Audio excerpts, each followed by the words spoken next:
जय हिंद, नमस्कार। स्वागत आप सभी का साइको क्लासेस बाय आशीष सर यूट्यूब चैनल पर। कैसे आप सभी?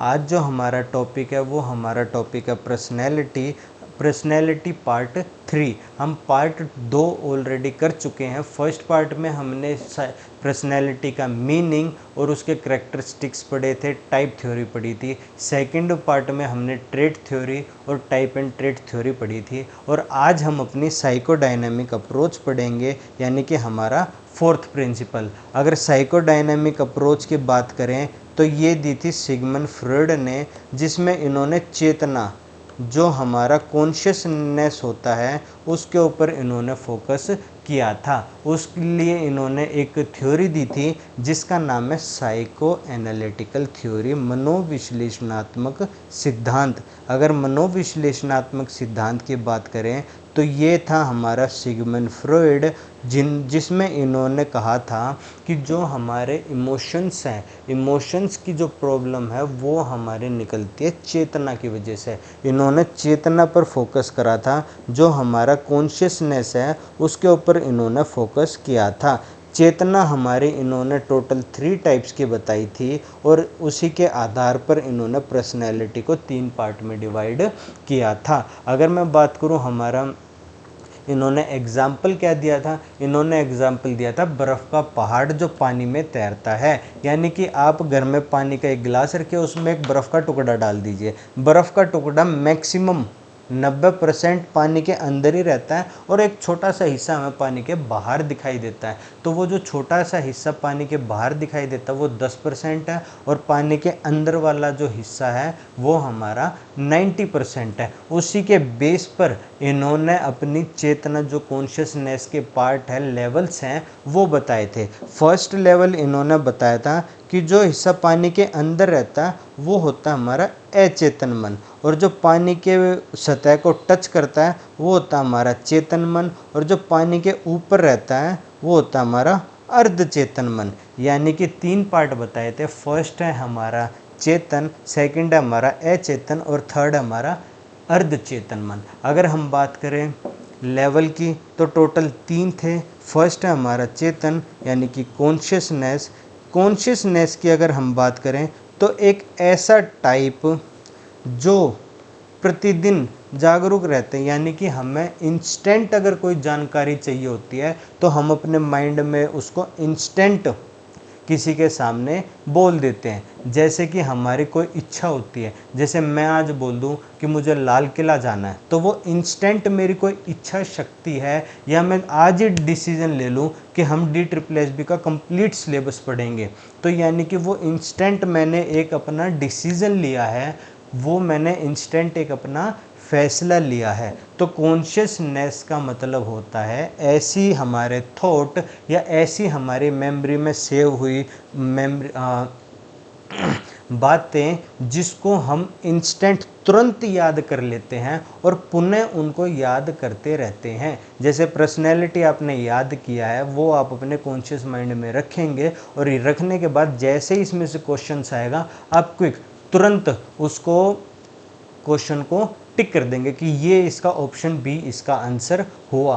तो हमारा जो कॉन्शियस माइंड है वो हमारा सबसे क्विक, तुरंत वाला हमारा कॉन्शियस माइंड है, यानी कि चेतन का लेवल है, जिसमें हम योजनाएं बनाते हैं, निर्णय लेते हैं। हमारी अगर कोई इच्छा है तो हम उसको बताते हैं, कोई हमें डिसीजन लेना है, फैसला लेना है, हम क्विक उस फैसले को लेते हैं। अगर मैं बात करूं हमारे अवचेतन माइंड की, जिसको हम पूर्व चेतना या अर्ध चेतन भी कहते हैं, यानी कि सब कॉन्शियस माइंड या प्री कॉन्शियस माइंड, ये सब कॉन्शियस हम जिसको बोल सकते हैं। अगर हम बात करें इसकी, तो ये हमारा ना ऐसा माइंड होता है जिसमें हम बहुत पुराने, अगर हम कोई 4th class, 6th class, 10th class का कोई टॉपिक है, वो हमने अच्छे से अपने टाइम पर याद किया था। याद करने के बाद हम उसको कुछ टाइम के लिए मेमोराइज नहीं करते, तो वो हमारे सबकॉन्शियस माइंड में चला जाता है, और हम क्या कहते हैं कि मेरे को याद तो है मेरे को कंप्लीट अच्छे से सारी बातें पता है, बट एक स्टार्ट नहीं मिल रहा कि मैं उसको स्टार्ट कैसे करूं, या एक कुछ तुरंत चीज़ें याद नहीं आती, तो वो हमारे अवचेतन माइंड में चली जाती हैं, वो हमारी सबकॉन्शियस माइंड में चली जाती है। और जैसे हम उसको पढ़ते हैं तो वो हमें तुरंत हमारे मेमोरी से वो चीज़ें बाहर आ जाती है, तो वो हमारी अवचेतन माइंड होती है। जैसे बात करते करते एकदम से भूल जाना या हकला जाना, क्योंकि हम क्या करते हैं, बात करते हैं और बात करते करते एकदम कुछ ऐसी चीज़ें आ जाती है जिसको हम एकदम भूल जाते हैं कि मेरे को याद, हम क्या कहते हैं कि मेरे को याद तो है, बट एक स्टार्ट नहीं मिल रही कि इस बात की शुरुआत कैसे करूं, तो वो हमारा अवचेतन माइंड होता है। अवचेतन माइंड के बीच में अर्धचेतन की जानकारी न तो तत्कालिक चेतना में होती है और न ही अचेतन, परंतु अगर व्यक्ति प्रयास करे तो इस भाग के विचार व भाव आदि को चेतन में लाया जा सकता है। जैसे हम कोई टॉपिक याद करते हैं, उसको हम कुछ टाइम के लिए मेमोराइज नहीं करते, तो वो हमारे सबकॉन्शियस माइंड में सेव हो जाता है, और सेव होने के बाद जैसे हम उसको थोड़ा सा पढ़ते हैं वो तुरंत हमारे माइंड से बाहर आ जाता है। तो ये हमारा सबकॉन्शियस माइंड होता है। अगर उसके बाद थर्ड की बात करें तो थर्ड होता है हमारा अचेतन मन, यानी कि अनकॉन्शियस माइंड। अगर हम अनकॉन्शियस माइंड की बात करें तो अनकॉन्शियस या फिर थर्ड क्वेश्चन माइंड वह भाव होता है जिसके विचारों और अनुभवों को पुनः चेतना में नहीं लाया जा सकता, यानी कि हम उसको दोबारा अपने कॉन्शियस माइंड में नहीं ला सकते। जैसे आदित्य व वर्तमान कोशिका स्मृति, सृजनात्मकता, संवेग आदि इस भाग के अंतर्गत आते हैं, यानी कि कुछ ऐसी हमारी कुछ ऐसे हमारे पॉइंट हैं जिनको हम डेली एक्टिविटी से प्रकट करते हैं, डेली एक्टिविटी से प्रकट करते हैं। कुछ हमारी ऐसी कलाएं होती हैं जिनको हम कॉन्शियस माइंड में नहीं ले जाना चाहते, यानी कि वो हमारे डेली माइंड में सेव होती हैं, वो हमारा अनकॉन्शियस माइंड होता है। कॉन्शियस माइंड होता है, हमें क्विक कोई अगर बात करनी हो तो वो हमारे माइंड में सेव होती है और हम उसको तुरंत आंसर कर देते हैं। सबकॉन्शियस माइंड में हम थोड़ा सा उसको भूल जाते हैं, वो हमें हमारे माइंड में होती है बट हम उसको भूल जाते हैं क्योंकि काफ़ी टाइम से हम उसको मेमोराइज नहीं करते हैं। और अनकॉन्शियस माइंड जो होता है उसमें हमें ना तो भूलने की ज़रूरत होती है और ना ही कुछ मेमोराइज करने की ज़रूरत होती है, क्योंकि वो हमारे डेली एक्टिविटी का पार्ट है और हम डेली उसमें कुछ ना कुछ सुधार अपना करते जाते हैं। ये हमारा अनकॉन्शियस माइंड है। इन तीनों संप्रत्यय स्पष्ट करने के बाद इन्होंने व्यक्तित्व की संरचना इस प्रकार बताई है, यानी कि जो हमारे माइंड है उसके बाद इन्होंने बताया है कि पर्सनैलिटी में हमारा माइंड में कैसे कैसे वर्क करते हैं। इन्होंने तीन चीज़ें बताई होती हैं, एक है हमारा इद, एक है हमारा ईगो और थर्ड है हमारा सुपर ईगो। ये इम्पोर्टेंट है, ये आप अच्छे से समझना। कोई डाउट हो तो नीचे कमेंट सेक्शन में ज़रूर पूछना। अगर मैं बात करूँ ईद की, ईद मतलब हमारा होता है एक जिद, जिसको हम बोल देते हैं जिद, यानी कि मुझे कुछ चाहिए तो चाहिए, मुझे कुछ चाहिए तो चाहिए, चाहे कुछ भी हो जाए मैं उसको हासिल करके ही रहूँगा। उसके लिए अगर मेरे को कोई गलत रास्ता अपनाना पड़े तो मैं वो गलत रास्ता अपना लूँगा। ये होता है हमारा इद।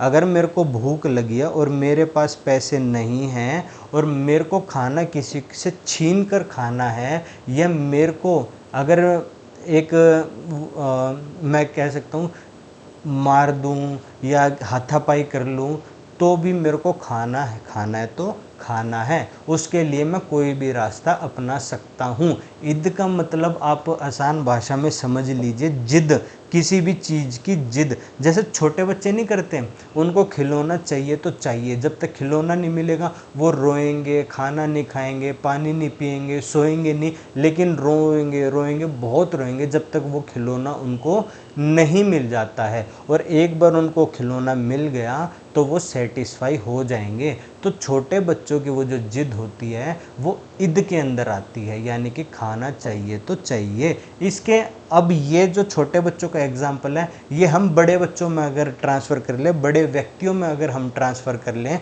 तो बड़े व्यक्तियों की मूलभूत सुविधा क्या होती है? खाना, पानी। कुछ ऐसे हमारे समाज में होते हैं जो काम उत्तेजना यानी कि सेक्स को बहुत बढ़ावा देते हैं। अगर उनको सेक्स करना है तो वो करेंगे। इसी के लिए हमारे देश में आप देख रहे होंगे रेप बहुत होते हैं। तो वो हमारा इद यानी कि जिद का पार्ट होता है। मेरे को ये काम करना है तो करना है, उसके लिए मैं कोई भी रास्ता अपना सकता हूँ। इसीलिए देखो, ये हमारी डेविल वाली प्रवृत्ति के होते हैं, इसीलिए फ़ोटो भी राक्षस वाली लगाई होती है। इद मेरे को चाहिए तो चाहिए। उसके बाद होता है हमारा ईगो। अगर मैं बात करूं ईगो की, तो ईगो का मतलब होता है कि आवश्यकता तो है, हमें किसी चीज़ की आवश्यकता तो है, लेकिन उस आवश्यकता को पूरा करने के लिए मैं कोई गलत रास्ता नहीं अपनाऊंगा। तो वो हमारा ईगो के अंदर आ जाता है। चाहिए, लेकिन चाहिए ऐसा कि जिससे किसी को कोई नुकसान ना हो और किसी को कोई ठेस ना पहुँचे। यानी कि अगर खाना खाना है तो खाना चाहिए, लेकिन खाने के लिए मैं किसी को मारूंगा नहीं, किसी के साथ दुर्व्यवहार नहीं करूंगा। वो हमारा पार्ट आ जाता है ईगो में। जैसे खाने का मन है तो या नहीं, क्या होटल में खाना चुरा कर खाओगे? क्योंकि अगर आपने ऐसा करा तो आप दंड के अधिकारी हो सकते हो। यानी कि खाना खाना है, लेकिन उसके लिए कोई गलत रास्ता नहीं अपनाना। अगर गलत रास्ता अपना लिया तो वो हमारा पाप बन जाता है, तो वो हमारा ईगो के अंदर हो जाता है। खाना खाना है तो पैसे देकर खाना है, और पैसे देकर खाना है तो वो होगा ईगो।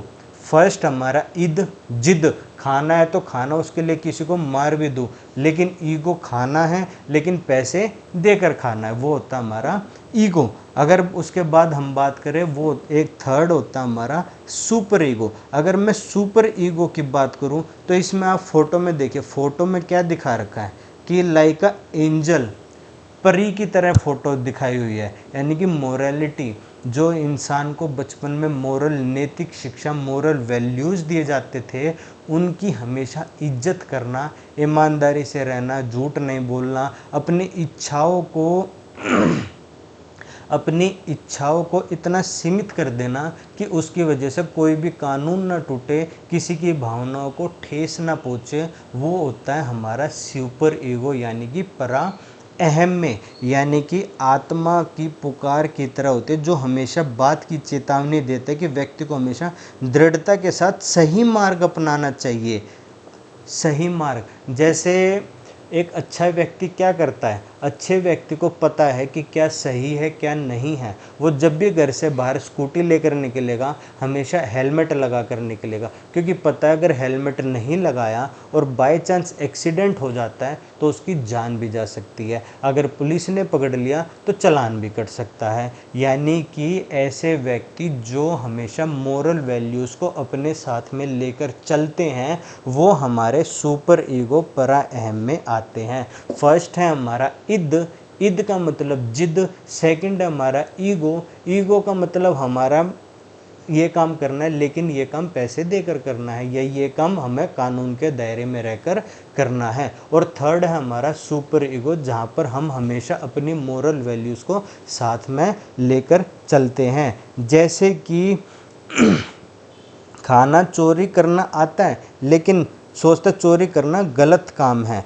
पर आम आदमी को नैतिकता के अनुसार चलता है ताकि वह गलत काम ना करे। यानी कि इनको पता है कि ये काम गलत है, और वो काम वो कभी नहीं करेगा। क्यों नहीं करेगा? क्योंकि उसको पता है कि उसकी मोरल वैल्यूज़ हमेशा उसके इस काम के बीच में आएगी, और अगर उसकी मोरल वैल्यूज़ बीच में आती है तो वो कभी भी ये काम नहीं करता।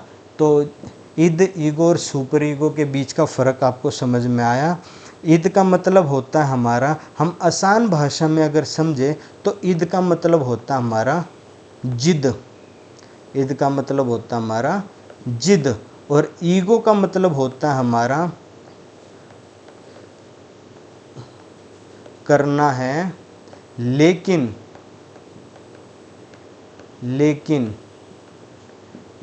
कानून के दायरे में रहकर करना है, कानून के दायरे में रहकर करना है। थर्ड है हमारा सुपर ईगो, जहाँ पर हम अपनी मोरल वैल्यूज़ को हमेशा अपने साथ में लेकर चलते हैं। जो हमें बचपन में सिखाया गया है, हम उन मोरल वैल्यूज़ को हमेशा अपने साथ में लेकर चलेंगे। ये होता है हमारा इद, ईगो और सुपर ईगो। कोई डाउट है तो नीचे कमेंट सेक्शन में ज़रूर पूछेगा। अगर उसके बाद बात करें तो इद, ईगो, सुपर ईगो। इद का मतलब देखो राक्षस, ईगो का मतलब इंसान और सुपर ईगो का मतलब लाइक अ एंजल।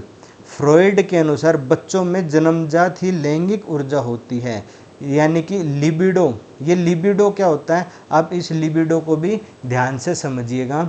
लिबिडो में एक तरह की ऊर्जा होती है जो प्रीतृप्ति पर आधारित होती है। लिबिडो का जिक्र अपने मनोलैंगिक सिद्धांत में भी किया है। हमने फर्स्ट पढ़ लिया साइकोएनालिटिकल, इसके बाद हमारा मनोलैंगिक यानी कि साइकोसेक्सुअल थ्योरी आएगी, जहाँ पर बच्चों की, जब बच्चे बड़े हो जाते हैं तो कैसे कैसे उनमें कामोत्तेजना जो होती है, सेक्स की जो इच्छा होती है वो कैसे कैसे विकसित होती है, उसके बारे में भी बताया गया है। उसमें भी इसका जिक्र करा है, यानी कि सेक्स करने के बाद उसकी तृप्ति हो जाती है। अगर व्यक्तियों में लिबिडो की संतुष्टि होती रहे तो उनका व्यक्तित्व संतुलित चलता रहेगा। यानी कि फर्स्ट में करना है तो करना है, चाहे मैं रेप करूं या किसी का मर्डर करूं, मुझे कोई फ़र्क नहीं पड़ता। सेकंड में करना है लेकिन कानून के दायरे में रहकर करना है, जो समाज ने हमें मर्यादाएं दी हैं उसमें रहकर करना है। थर्ड होता है जो हमारी समाज की मर्यादाएं होती हैं या फिर हमारे जो मोरल वैल्यूज़ अलाउड करती हैं कि हमें किसके साथ करना है, उसके साथ हम करेंगे। यानी कि मोरालिटी, रियलिटी और इंस्टिंक्ट, जिद, वास्तविकता के साथ जीना, अपने मोरल वैल्यूज़ के साथ जीना। समझ में आया? कोई डाउट हो तो नीचे ज़रूर पूछेगा। आज की वीडियो में हम इतना ही रखेंगे, इसके बाद हम अपनी अगली वीडियो में पढ़ेंगे। कोई डाउट हो तो नीचे कमेंट सेक्शन में ज़रूर पूछेगा। देखने के लिए आपका धन्यवाद। वीडियो को लाइक कीजिए, शेयर कीजिए, चैनल को सब्सक्राइब कीजिए। इस चैनल की पीपीटी आपको हमारे टेलीग्राम ग्रुप में मिल जाएगी। टेलीग्राम ग्रुप का नाम है साइको क्लासेस बाय आशीष सर, आप वहाँ पर भी फॉलो कर लीजिएगा। जय हिंद, नमस्कार।